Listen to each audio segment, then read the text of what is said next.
This is HuffPost Live. I'm Josh Sepps. Hundreds of sex workers took to the streets of Amsterdam yesterday to protest an urban rejuvenation project that would close window brothels in the city's red light district. The demonstrators presented Amsterdam's mayor with a petition to save their workspaces. How could pushing prostitution underground affect the sex workers in Amsterdam, and how do their policies compare to other countries around the world?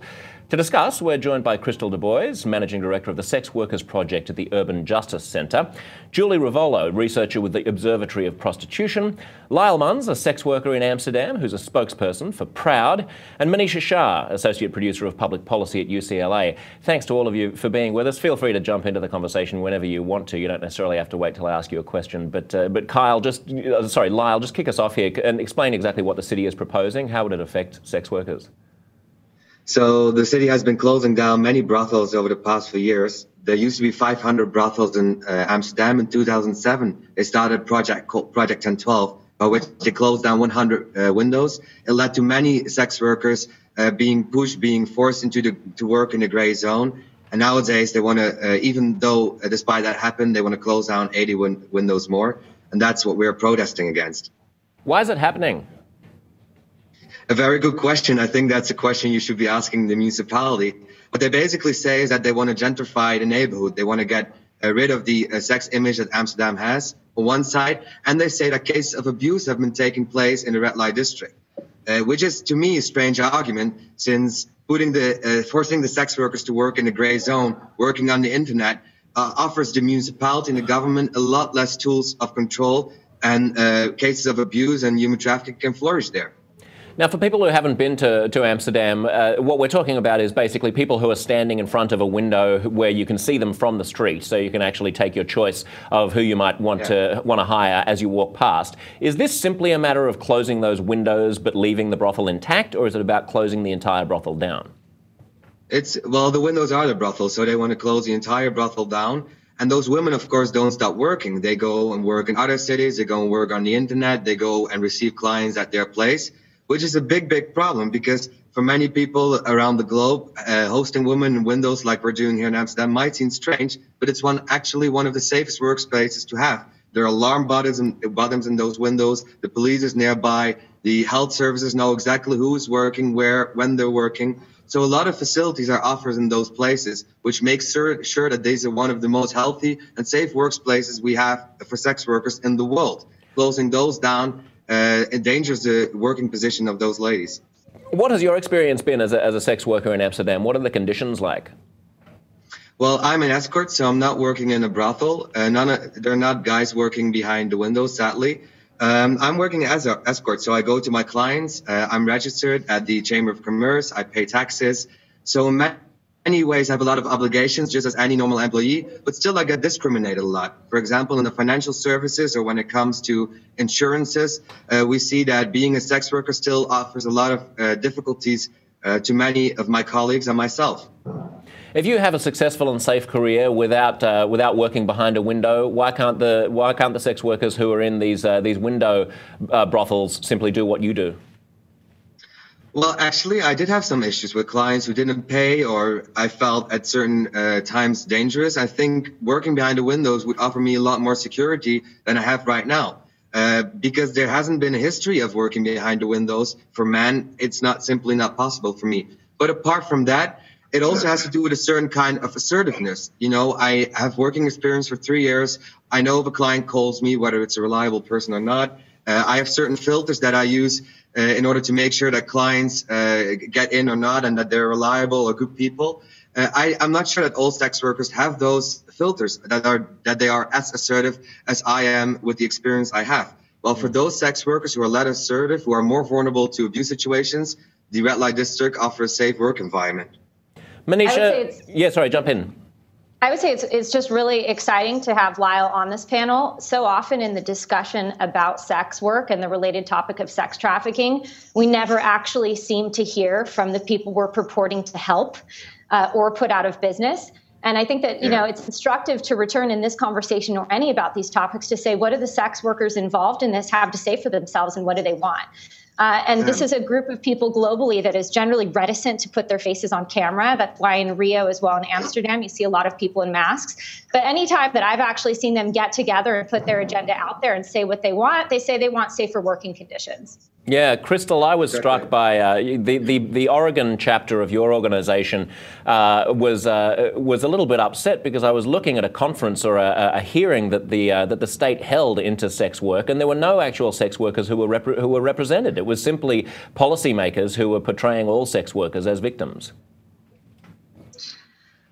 Yes, I think that's absolutely correct, and Julie and Lyle both are totally correct that many times policies are made that do not take sex workers' lives into account. And it sounds like that's exactly what's happening in Amsterdam, where workplaces are being shut down without the consultation of sex workers and people who do dignified work and earn a living putting food on the table for their families, and their workplaces are being shut down. And I think in any industry, if this was happening, we would see an organized labor force and business owners very upset about this and demanding to be included in a dialogue that has to do with their livelihoods.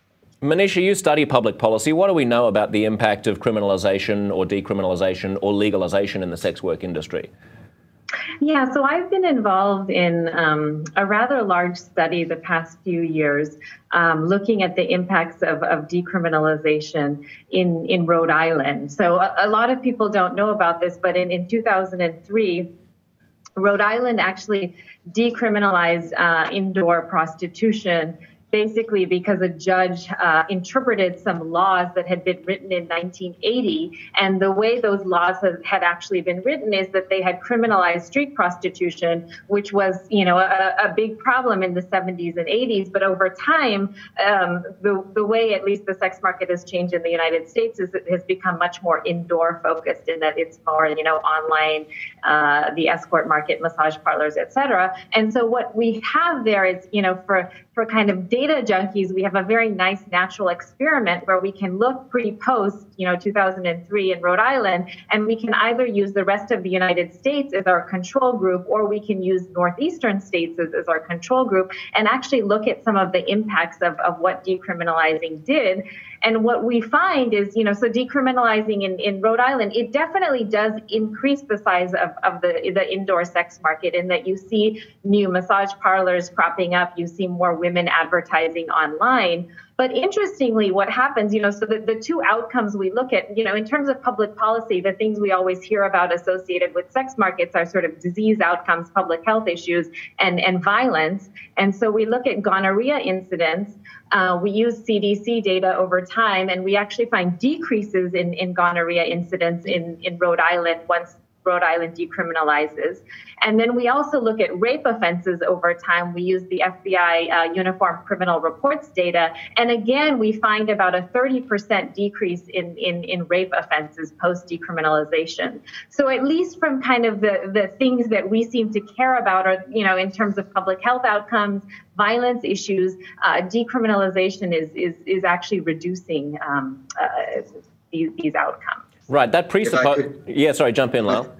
Yeah, if I could add up to that, here in Amsterdam, for example, in the red light district, the HIV epidemic that we used to have has been decreased to a level that the average Amsterdam students are more likely to are affected by HIV/AIDS than the sex workers are. And that's simply because health agencies know exactly who those women are. They go and test, they check whether the safety conditions that are put in place are being followed. So the working space that we have here in the red light district, that we know who these ladies are, that we know where they're working, when they're working, offers a great amount of opportunity for governmental institutions and for health agencies to decrease the amount of the spread of STDs, which they obviously do not have on the internet, where you have millions of profiles hanging around and where we don't exactly know who those ladies are and where they're working and when they're working. So I think having those safe workspaces here in Amsterdam offers a great opportunity. And this has been shown in many statistics in order to prevent cases of abuse, but also from the health perspectives. Julie, Manisha was talking about how we can use sort of some states as a control group and then look at the consequence of decriminalisation in other states. Of course, we can look across the world at different countries as well. My home country of Australia has legalised prostitution, and sex workers have to go and get regular tests for STIs, and the rate of sexually transmitted infections has plummeted, and the safety of sex workers has been improved. What's the situation in Brazil, and how can we compare these different jurisdictions? So briefly, Brazil has the act of prostitution is legal. The law criminalizes any third party who benefits from that transaction, which is problematic because that would include pimps as well as security guards.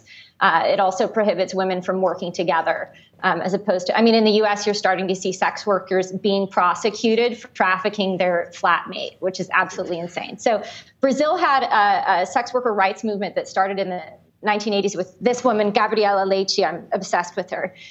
Rest in peace, Gabriela. And it was because of that movement that they were able to achieve a lot of civil rights for themselves. Prostitution is a federally recognized category of employment. But going back to the health issue, it also, Brazil had several decades of partnership between the Ministry of Health and the Brazilian network of prostitutes. And is considered to have one of the best anti-HIV and AIDS programs in the world because of the way they engage that population, not just for condom distribution, but for saying you have a profession, and there are issues of stigma as well that play into this pretty heavily.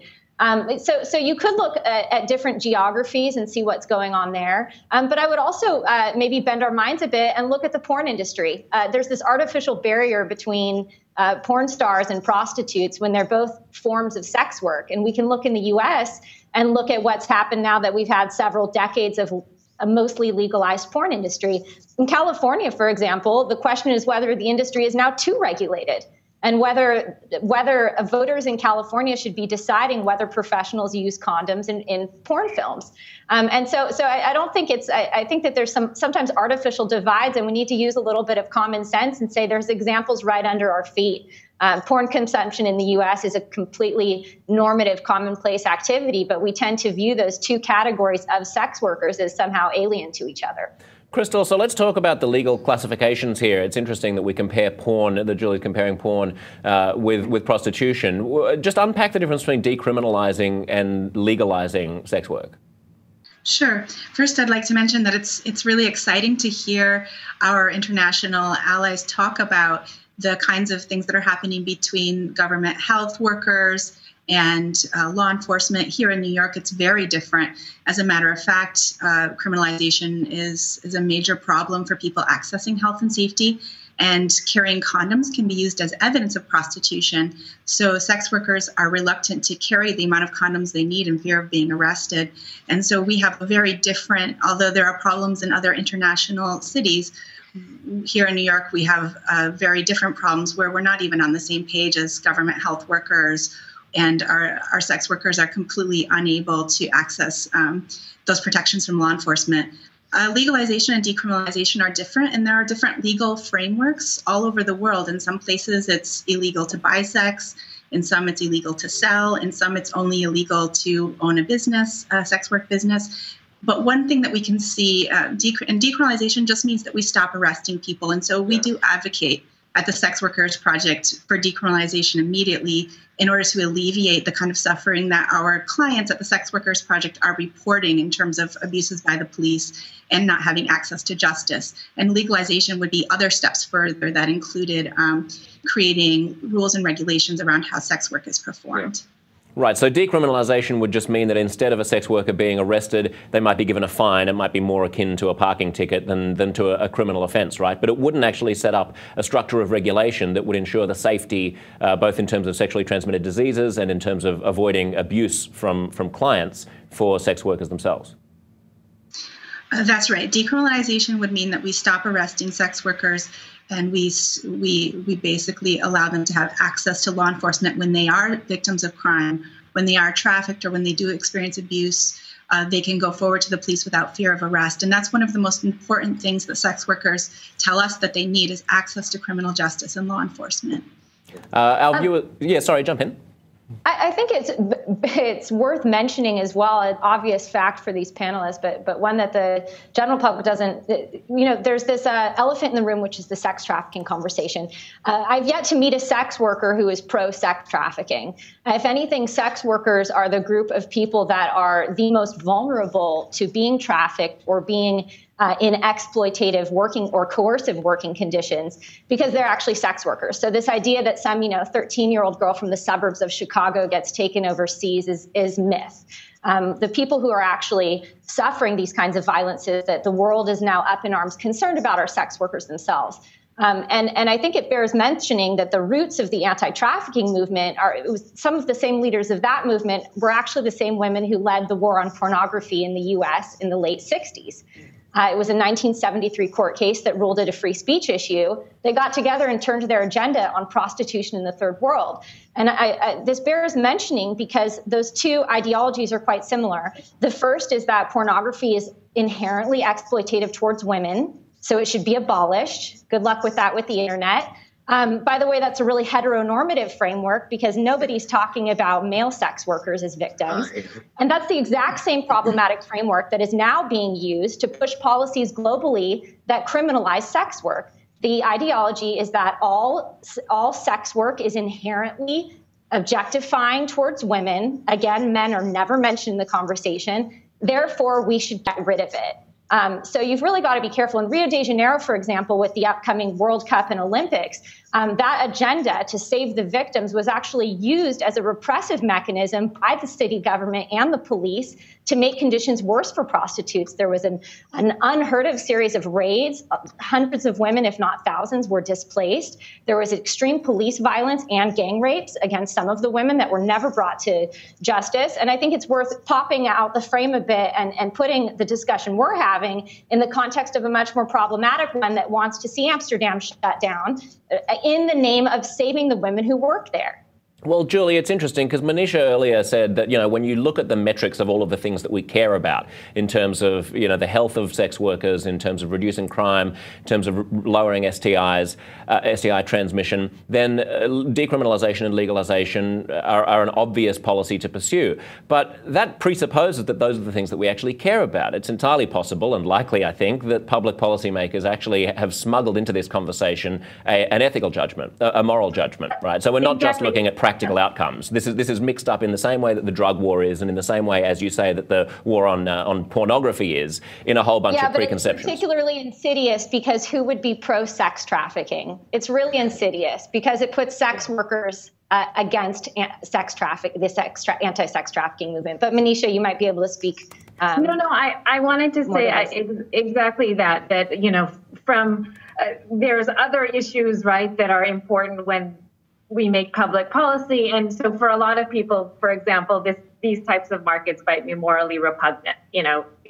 Just to give you another example, in 2009, I think one of the reasons that indoor prostitution was ultimately recriminalized in Rhode Island, the reason it got through was precisely this human trafficking argument that you're making, is that people started arguing, ever since, prostitution was decriminalized in 2003, we've seen this increase in human trafficking. Unfortunately, as someone who works with data and runs a lot of regressions, the problem is that there just isn't good data out there on human trafficking. Exactly. It's really hard to know what's going on because we just don't know. And so there's a lot of claims being made. But I think, one of the things that would be great to, in an ideal world, we would actually be able to quantify this and see whether or not this is actually the case. Although, one thing we could quantify, although I don't have the numbers, is that the U.S. for over a decade now, the State Department has only handed out funding to NGOs abroad to fight HIV and AIDS if they signed an anti-prostitution pledge. This is actually federal policy that these organizations had to sign an anti-prostitution pledge and promise that they wouldn't use any of the funds to give sex workers condoms. It's absolutely absurd. So the Supreme Court ruled that unconstitutional in the U.S. last year for the State Department to take that stance with American-based NGOs that do work against HIV and AIDS abroad.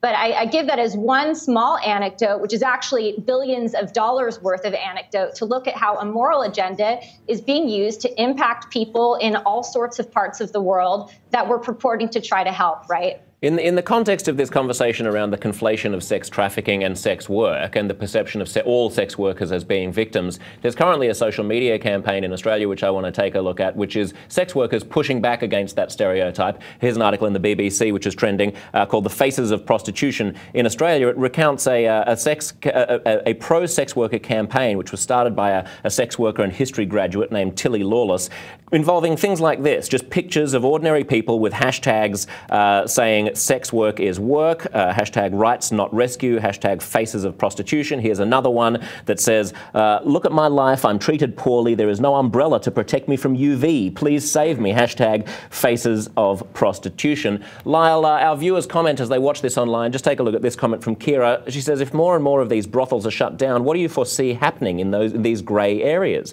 Those areas will just become more dangerous for everyone, right? Yeah, exactly. I would completely agree with that. That's what we have been seeing that was going on here in the Netherlands, not only in Amsterdam, but in the entire country. They have shut down many brothels on this human trafficking argument mostly. And what basically happened, and many of my colleagues ended up in the gray zone. They ended up working on the internet, working at home, which is not regulated here in the Netherlands. Where they basically didn't have the facilities, the kind of facilities that were offered in the red light district or at other brothels, and I put them in unsafe conditions. I talked to women saying that I feel a lot less safe. I have a lot less access to health services. I have a lot less access to social services, and I don't know basically what to do. And even more recently, there were certain cases of sex workers, minor of age, being forced into prostitution, working on the internet. And the police, yes, they discovered what was going on, but they say it's too difficult to check out on all those profiles. Yet, although the internet is playing a more and more important role, and it's difficult to have oversight on the internet, the municipal governments here in Holland are shutting down regulated workspaces and are forcing more people into the internet, making it even less insightful for politicians to control and to verify. So I would completely agree with everybody saying that forcing sex workers in the gray zone forms a huge threat to their employment status. Crystal, I think sorry, Lyle, carry on. I think another important perspective that we haven't mentioned just yet, and I believe is very important, is the perspective from the clients, because you obviously can look policy-wise from the perspective of the sex workers. What does it do to their well-being? What does it do to their health? But I think it's also important to look at clients. In many of the anti-sex feminist rhetorics, clients are being put away as bad people, as those dirty old perverts who want to abuse women. I think that's simply not true. That doesn't correspond with the experience that I have, and especially not with the experience that many of my colleagues have. I get to meet many people who end up who are in very vulnerable situations, who can't talk about their sexuality, who find themselves in a society that claims to be very liberal, but still in 2015 finds it difficult to talk about sexuality as if it were a normal issue.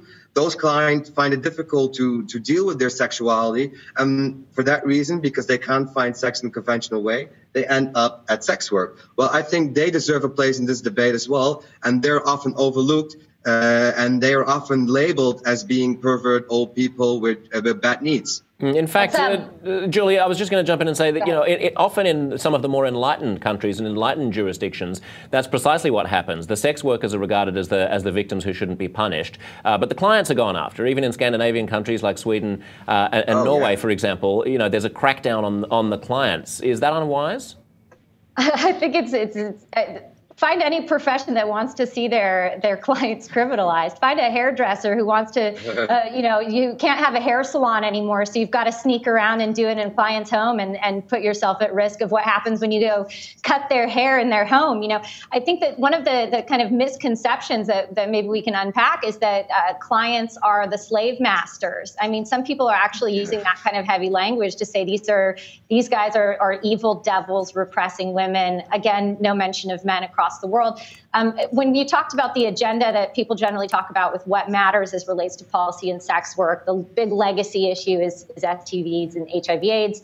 The other issue is violence. But we tend to, the conversation seems to be wrapped around violence that women suffer or men in the hands of their clients.